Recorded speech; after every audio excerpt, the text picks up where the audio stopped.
Olga Adler from Austin Businesswoman here with an amazing guest, Jen Schultz from the Non 9 to 5. Jen is a great friend of mine and a female leader who is an example to us all. In 2010, Jen let go of her safe harbor of full time employment um, in education and started her entrepreneurship journey. And for almost 9 years, Jen has been training, coaching, and educating other conscientious, strong women to start their own business and start their journey of successful self employment. Hi, Jen. Did I get it right? You did. Thank you. Yes, I so appreciate the welcome. And actually, it's going to be 10 years in September, which is wild. Congratulations. Big Thank you. anniversary. Yeah, How a has really big how one. has it been? 10 years. Wow. It's an era. It's so weird to think about 10 years. It feels like a another lifetime. Like thinking back to where I was prior to 10 years ago and knowing where I am now is like, wow. I can Yeah. imagine. So, I have so many questions for you. Let's Yeah. start with the very beginning. Why did you start the non 9 to 5? Yeah, thank you for asking that. So, like you started to share, I had a full time job as a teacher. I was working at a high performing charter school in New York City. And I left that job. I walked in on a Monday morning and I gave 2 weeks' notice. Um, and what I did from there was I created self employment for myself. And after doing that for several years, so what I had done was I was doing self employed work as a teacher, but I had full autonomy. So I did not work for a school system anymore. I started my first business called Teacher on the Go, and I kept working with students, and I became a 1099 contractor for a private tutoring agency and the New York City Department of Education. And then this idea of the non 9 to 5 came to me as, and I realized this in retrospect, it was my next step on the self employment journey. I had this feeling that I was being called less and less to serve and support children and more called to be able to teach others how they too could do what I had done, create this self employment work for myself. And I know for me, I've always felt a call to help others in a way that also feels aligned for me. And I know that if I'm doing work that's aligned for me, the people that I serve and support are going to really benefit. And it's going to support them in showing up in amazing ways. I think it's amazing that you have this perfect formula because you combine the two things that you knew best. It was self-employment and starting that journey, like all the challenges of it and all the thrill, obviously.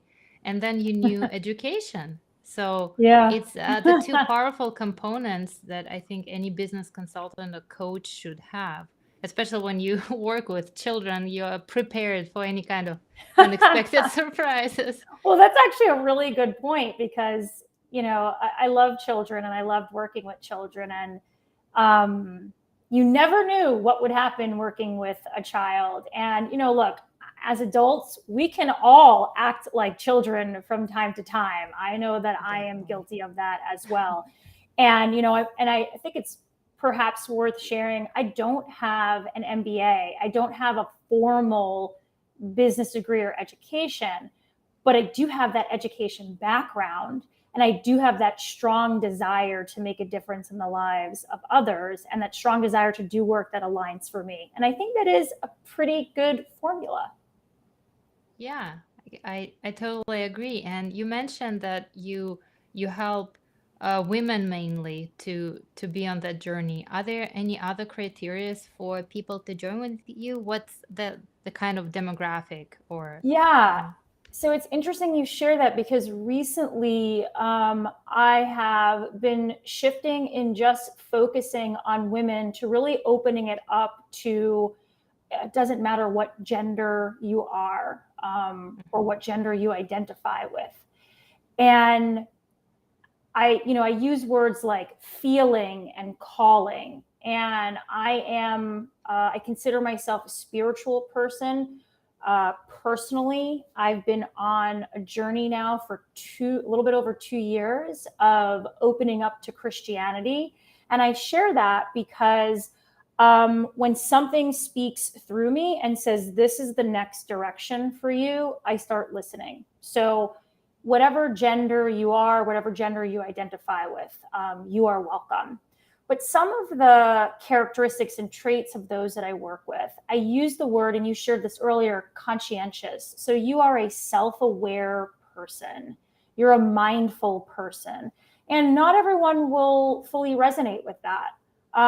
But if someone's hearing the word conscientious, self-aware, mindful, they are those things and they feel that about themselves, that will resonate. These are also folks who have a deep desire for continuous learning and growth. They value education, value training, value coaching, value mentorship. They feel a deep resonance with self-employment. They feel deeply they're not called for a traditional 9-to-5 job. They want to do work that really connects to their heart and their soul. They also know that making a difference, making an impact in the lives of others in their own unique way, and making a healthy living doing so is the path that they are meant for. Even if there are moments of self-doubt or second guessing, these are folks who still know it in the back of their mind. I'm pretty sure this is what I'm meant for. And then lastly, I'll share sort of these categories that the folks I work with fall into: coaches, creatives, healers, educators, activists, leaders, and again, people that want to make a difference, impact the lives of others on their own terms, and know that a traditional 9-to-5 job is not the path for them. That's very admirable that you selected the group of basically advocates, people who either advocate for their own, for finding their own truth and calling, as you said, or people advocating for others and teaching others, leading others. So it's a really special group of people, and I think Yeah. it's a big privilege working, being surrounded by people like that, and probably you recharge your batteries too when you work with them, because it just, those people glow from the inside. And Yeah. yeah, healers and people who have spiritual gift, or people who have any kind of um, idea to make this world better. Mm-hmm. And actually, while we were preparing for this interview, Yeah. the topic that you suggested was mastering the art of creative self-employment. Yeah. And you kind of hinted at why that might be the topic, Yeah. but could you share what it actually means in your book? Yeah. So let me share with you what it means, as well as how someone can actually master the art of creative self-employment. So this is a new phrase that I've started to use recently. And like I shared earlier, I've been doing this work now for almost close to a decade. And what I have learned and what I have seen and experienced firsthand is that this truly is a skill. It's a skill to be self-employed. What that means, though, is that anyone, if they choose to, if they feel called to, can learn how to really be successfully self-employed and master the art of self-employment. So if we think about this from the viewpoint that this is a skill, if there's an area or if there's a skill that someone wants to get strong in, that they realize this is not a strong area for me, there really are basically 3 simple things to do. Now, I say simple, but these things take time and they take effort and energy. But number 1 is you want to receive an education in whatever that area is. You've got to receive an education in it. Number 2 is you've got to be willing to be trained in that area or in that skill. And number 3 is you've got to be willing to be coached and or receive support around that skill, around that area. And then while you have these 3 pieces sort of happening simultaneously, you have a willingness, you have a commitment to practice this skill over and over consistently. So, little example, in order to be self-employed and generate an income, you'll need to be able to attract clients, connect with potential clients, connect/attract with potential customers, and ultimately enroll them, bring them into your service. However, this is an area for pretty much most people needs to be mastered. It's an area that I teach. I had to master this area. And I teach this to my clients. I teach them how they can have deeply authentic selling conversations.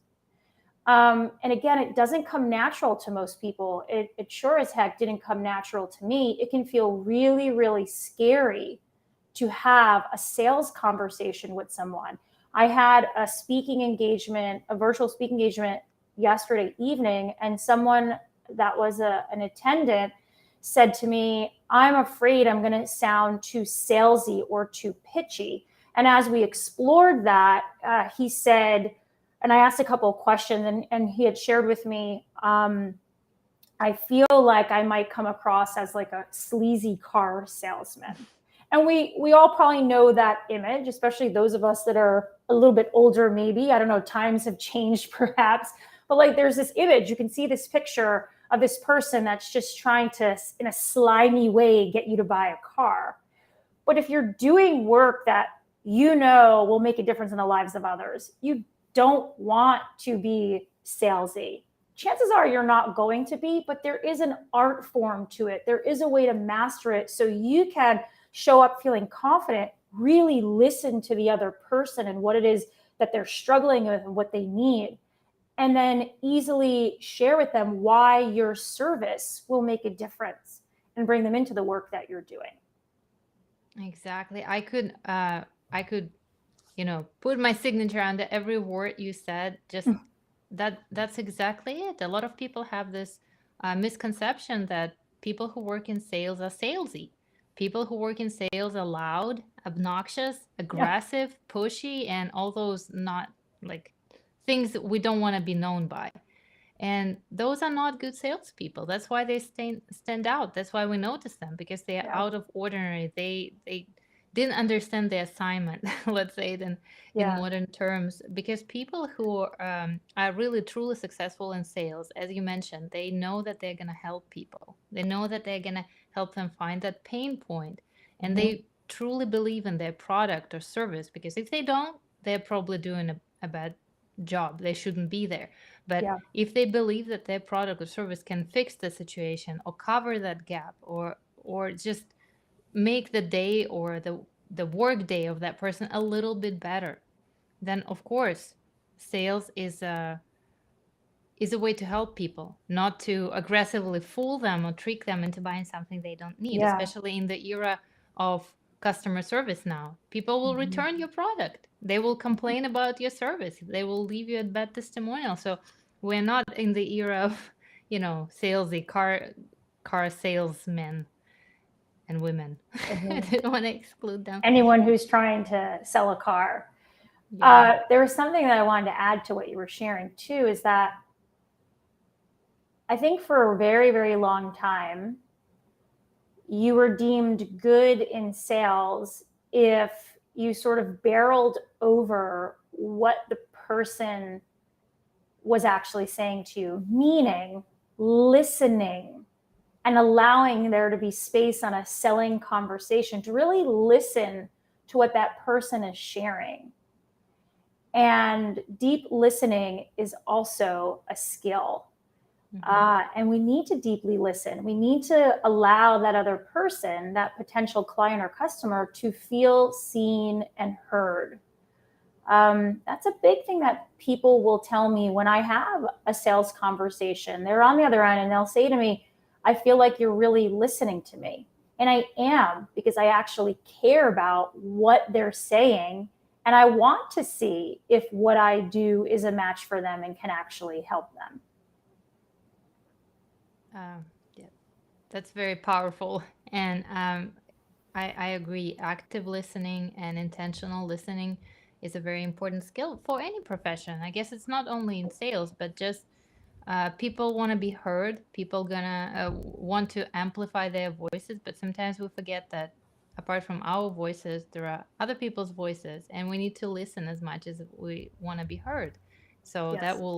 that will never hurt to be a good listener, to be a good, you know, to be empathetic and pay attention. And I had the privilege of meeting a lot of your current clients, and that's something they shared, that you truly listen, that you get to the Oh, bottom of their issue, of their problem, and the questions they ask you, and uh, you let them come to those conclusions and important answers. So kudos to you thank for you. helping so many leaders in our community and beyond. Um, you shared a little bit about your method, but for everyone who maybe just started watching or just saw you on social media or at a networking event, what would be a brief um, differentiator for you as a coach? How do Mhm. you differ from other business coaches? Yeah, that's a great question. So I think there's sort of three categories I can share here. First is I bring to into the work that we do and to the folks that I work with an inner and an outer approach. And what that means is that we are doing deep inner work. So then, okay, what does deep inner work mean? Well, when you're starting in self employment, you want to master the art of self employment. Like I shared before, there are skills to learn, and you're bringing your whole self, which means if you are someone who, for example, tends to second guess themselves, if you have self doubt, if you feel overwhelmed, if you have a sense that you're a perfectionist or you procrastinate, if you tend to be more on the anxious side, if you have a voice in your head that says you're just not good enough, you won't be able to do this, and those things are sort of playing in the background, we have to do inner work. We all have, we have our brain, and not that I am a neuroscientist or anything like that. I would never claim that. But what I know about our brain is that we have neural pathways, and we have these tracks that are laid down in our brains, and they start in childhood because our brains are developing until about our early 20s or so. And if you want to start self employment, this is a brand new track, quote unquote, to learn. And so ways of being are no longer going to serve and support you. How you've showed up is no longer going to serve and support you. So we literally need to go into the brain and rewire the neural pathways. So there's a whole level of inner work that we do.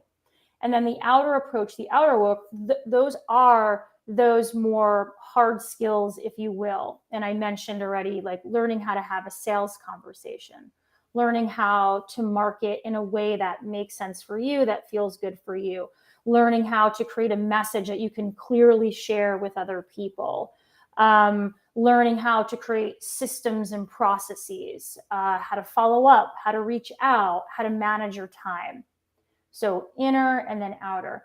And then the second piece here is I am what is referred to as a highly sensitive person, an HSP. And in a nutshell, because there's a lot to it, I'll share one or two things here that connects to that. I have a very high EQ, which means I have a very high level of emotional intelligence, and it feels pretty natural to me. Having a high level of emotional intelligence really allows me to connect with people in a deep way. And my intuition is extremely strong. So I can get senses and feelings for my clients, and I know which way we need to go. Now they have to be open and willing to take that in, but I can then direct them and say, this is the next step here. This is the way to go. And then third, and we kind of already talked about this a little bit, I'm never just trying to sell someone a program, for example. Now, not to say that all coaches do this, but the coaching industry is pretty massive since where it started a very, very long time ago. And there are, unfortunately, people out there who just want to sell you on their program. And I've heard many, many stories from people. Actually, a family friend of mine is in a different industry, but he was starting to work with a coach. And he told me a pretty horrific story that I won't go into. But basically, what he realized was this person just wanted his money. Not to say that everyone is like that. I'm also looking to work with the right people. So when I'm connecting with someone, I'm sensing into, I'm feeling into, are they a match for the education, training, and coaching that I provide? Are they also a match for the community? Because we have a very intimate community with the folks that I work with. Is this person going to add to the community? Are they going to detract from it? Will they be able to come into our community and make sense? So I would say those would be the three big pieces that would differentiate myself and the work that we do. Yeah, and I wanted to point out actually that you offer very groundbreaking, non-trendy ideas for marketing and promoting your business. Because if now people try to Google or ask ChatGPT, how should I market my small Yeah. business? It would be probably, like social media, dance on TikToks, and do all those kind of things. But Right. you several times you said that you don't put effort into developing social media, and your business is successful. So it's something that can resonate with so many people, because a lot of times when you tell people, well, you should develop your social media account, you see how that face that full of disappointment and frustration, being like, that's not my thing, I'm not comfortable doing that, I don't want to be doing that, or I don't have time for that, it's Mm-hmm. not aligned with my values and my mission. Mm-hmm. And I applaud to your approach of showing people that there is another way. You don't have to be trendy and tacky, you don't have to be dancing on TikToks. You can still be successful and using other methods, as you mentioned, that align with the personality of that Yeah. person. And I attribute that to your highly empathetic and sensitive personality. Thank you. And I really appreciate you pointing that out. And there's 2 points I think they're important to share is that if you are someone that really loves social media, if you love it, if you are a big tech person, by all means, utilize that as your primary method of marketing.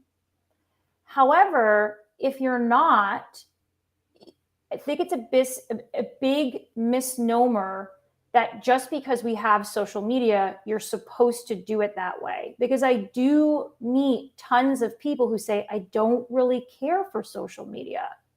Mm-hmm. And that happens to be myself. I use social media, but my primary way has always been how can I connect to people in real time, have conversations, relate to people? And in the speaking engagement I gave yesterday evening, I talked to the group I was speaking with about ask yourself, find out for yourself, what are my strengths? What do I enjoy doing? And start to build in your marketing that way. So again, me personally, I like to meet people. I like to talk to people. I'm curious about people. So when I started way back when, almost 10 years ago, actually more than 10 years ago, because with my first business, Teacher on the Go, I started networking. I didn't really know what networking was. I just started meeting people, going to things and talking about my business. And I realized, wow, this really lights me up. And there's a whole other conversation we could have about networking as a skill. We've talked about that before. The second piece is, well, I just totally lost my train of thought. There was a really good second piece to share, but we'll just leave it at that for now. You probably wanted to say that you do dance for TikToks, but you just Oh, don't show. actually, wait. So, yeah, I do. No, I don't. But you reminded me. So, here's the thing that I find really interesting. I learned yesterday that the state of Montana has banned TikTok. And there are various opinions on that, I'm sure. But here's the thing that stands out to me: the state has banned TikTok. That tells me that social media is not foolproof. Because remember, when you're on social media, you're putting your stuff out there. It doesn't mean that you still own that stuff, right? We've learned that Exactly. from Facebook. It's Your out there. account might get hacked, social media might get banned, or rules might change. Like, for example, on Instagram, a lot of people were very proud of getting their blue check mark. Oh, meaning that they're an important person or right. a popular, recognized person. Now it became so much easier. So a lot of things became kind of devalued for those people who were the first Yeah, in that space. So I agree with you that people shouldn't put all of their eggs in one basket, especially right. if that basket is outside of their control. That's Because very well said, Olga. hmm because you've mentioned that you like to talk to people, you like meeting new people, you're curious about people. That can't be taken away from you.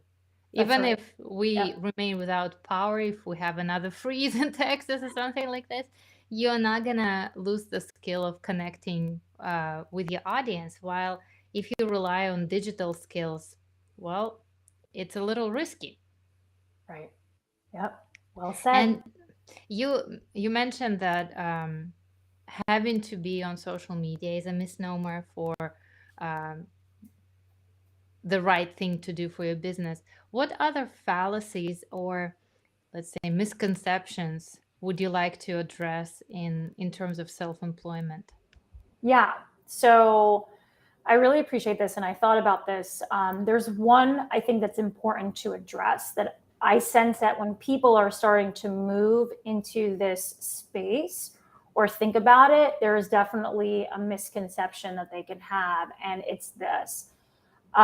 Many people feel or think that if they go into self employment, if they start their own business, they're going to have a ton of freedom. So, let me talk about that for a minute because it doesn't mean that you don't have freedom, but we really need to look at what this means. So, I have heard, and I've been, people in my life have said this to me, and I've heard other people say this to other people. Oh, Jen, you work for yourself. You can do whatever you want whenever you want. That is not true. So, Yeah, you can't working get for on your, Jen's schedule so easily. She definitely has her schedule very, I very do. packed. I do. You know what? I am very scheduled, and so I learned how to create structure in a way that makes sense for me. So energetically, I can be where I need to be fully. Showing up for today. It's in my calendar, it's scheduled. I know this is where we are, and I'm preparing for it so we can actually do something really great. So, yes, there is a structure there. And that could coincide with what I'm sharing here in terms of freedom. Working for yourself takes effort. It takes perhaps more effort than one actually thinks it takes. And you absolutely have this beautiful advantage of creating your own schedule. And yes, you are quote unquote calling the shots, but that also comes with a high level of responsibility. So you have to really want it. You need to feel called to it. You've got to feel that you have something you want to provide, and a knowing that a 9 to 5 job isn't going to cut it for you. And in terms of the freedom, so I really appreciate that. For example, if I need to go see a doctor, or this morning I needed to bring my dog to the vet, I didn't have to go to a boss to say, hey, can I have this time? Or do I actually have the time to do this? I looked at my schedule, I found the time that works, and I made the appointment. And there are other things like that that I can do. However, because you have full autonomy, it takes another level of responsibility. And I think it's important to share that because I think over the years, and I'm not sure now if it's still this way, but over the years, entrepreneurship has been seen as being very cool. It's cool to be an entrepreneur, it's cool to have your own business. It is not cool. It's a calling. You're either called to it or you're not called to it. That's how I see it. And if you're called to do something, well, you better be willing to put the work and effort into it. And if you're not called to it, great. That's okay. I agree because people always say, I don't want to have a boss. I'm going to be my own boss. Who told you you're going to be a better boss for yourself when there is not an HR department who is looking at how stressed you are, how many times overtime you have to work, or how you don't have any filter between you and, say, a toxic customer, or between you or any other loss of income or anything that you can can't control. So I completely agree. I wouldn't say that entrepreneurship it's the way it's sold to the masses, as you just lie by the pool with a cocktail and you work 1 hour a day and then you just travel and do what you love. Right. Maybe, but in that case you probably own 10 properties all over the world and you have a lot of passive income or something like that, so your business Yeah. doesn't have to pay your bills. But yeah, I agree with that, and I think it's a little bit of a cold shower on those who want to quit their 9 to 5s in order to work less or have less responsibility, which is not going to happen. Yeah. Yeah. And that I love that you depicted that image of like someone sitting by the pool or on the beach with like a pina colada and, Mm. their laptop. And there are those images everywhere.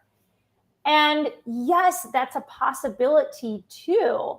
But make no mistake, it's not a reality, because we have to remember that pretty much most of the things that we see on social media are filtered down.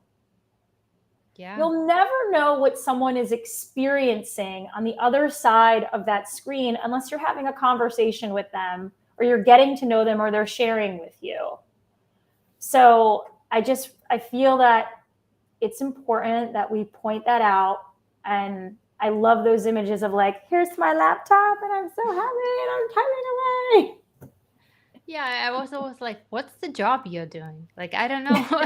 I was never able to reach that, level of nirvana in terms of self-employment, but I bet you would find many more people to work with if you promised them that, but I guess you have to be honest. So, If you promise the pina colada on the beach with the laptop, yeah, if you on your website, if you wrote the non 9 to 5, just drink pina yeah, coladas and make a lot of no. money. Yeah, I would never promise that. And I am certain you can find videos like that and images like that all over social media, TikTok, Instagram, everywhere. But make no mistake, it takes effort. Samantha said that it's definitely a lifestyle. It's a choice to live your life in this way. And we got 100% from Kelly Power also. So yeah, it's a choice. I use the language, it's a calling, it's a feeling. And if you feel called, if you feel that that's the direction you're meant to go into, great. Let's do that. And let's be willing for you to be educated, trained, coach, learn skills, practice them, master them, and be on that path with or without a pina colada at some point, if that's your choice of beverage. Yeah, it's all about the pina colada in the end. I don't Yeah, particularly care for pina coladas, though. me either. Thank you so much, Jen, for sharing. This was wonderful, and I encourage everyone who wants to truly master the art of creative self employment and the art of fulfillment and success in terms of personal achievement and freedom, not freedom from work and responsibilities, but freedom to build the journey you want, to follow your calling and follow what your heart wants. Thank you, Jen. Would you You. share some last final advice for our audience? Wow, I think you really summed it up. But I would say, and I'll just repeat myself probably the third, fourth, or fifth time, if you feel called to be in the world of self-employment, if you feel called to be a business owner, if you feel called to serve and support others in your own unique way, there is a reason that you're getting that call. You're meant to answer it, not push it aside and pretend that it's not actually happening. And I am more than happy and would love to connect with you and see if the work I do might be a match for you. Jen Schultz for everyone. The non9to5.com. Find Thank Jen you. and ask her how to do it right this time. Thank you, Jen. Have a Thanks so great much. weekend.